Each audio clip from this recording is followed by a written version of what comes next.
Binawi ng suspect sa Bulacan Massacre ng una niyang pag-amin, tinorture daw siya ng mga pulis para akuin ang krimen.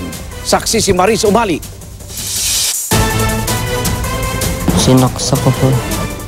Ang pag-amin na yan itong Hunyo, tuluyan ang binawi ng Carlos Massacre suspect na si Carmelino Ibanez alias Miling.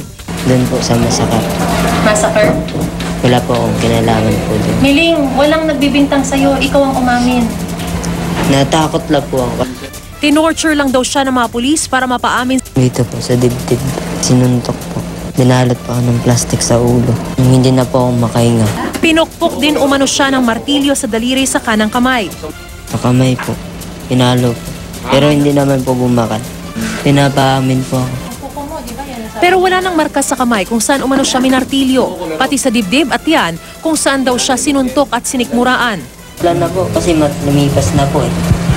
9 na araw na ang nakararaan mula nang mangyari ang umano'y torture noong June 27 sa kainan daw na ito sa likod ng police station at sa isa umanong kwarto.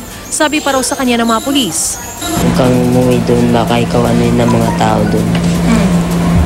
Tapos ayun po, na po ako sa sarili ko. Na-shock na po ako.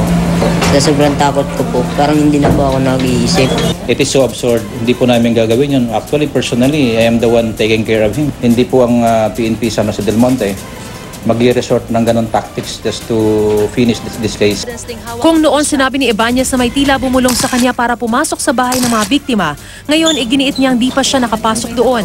Nauna na niyang binawi ang unang pag-amin na nakadroga siya, pero negative siya sa drug test. Sabi niya ngayon, nakainom lang siya ng alkohol. Nauna na rin niyang binawi ang pag-aming ni-rape niya ang asawa at biyanan ni Dexter Carlos Sr. Pero base sa autopsy, walang evident injury sa masaselang bahagi ng dalawang ginang at wala ring presensya ng similya. Sa ngayon, maayos na raw ang trato sa kanya ng mga pulis. Sabi raw sa kanya, pag nasa labas daw po ako, makapatay na rin po daw ako. Sa 5 unang inimbitahan ng pulisya kaugnay sa massacre, si Ibanez ang buhay. Kahapon pinatay ng riding in tandem ang bayaw niya si Roosevelt Surima alias Ponga.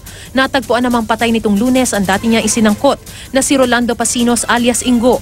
Ayon naman sa mga kamag-anak ng isa sa naunang isinangkot din ni Miling na si Tony Garcia, nawawala raw ito. Habang dinukot naman di umano ng di pa nakikilalang salarin ang unang inimbitahan din ng pulisya na si Alvin Mabesa.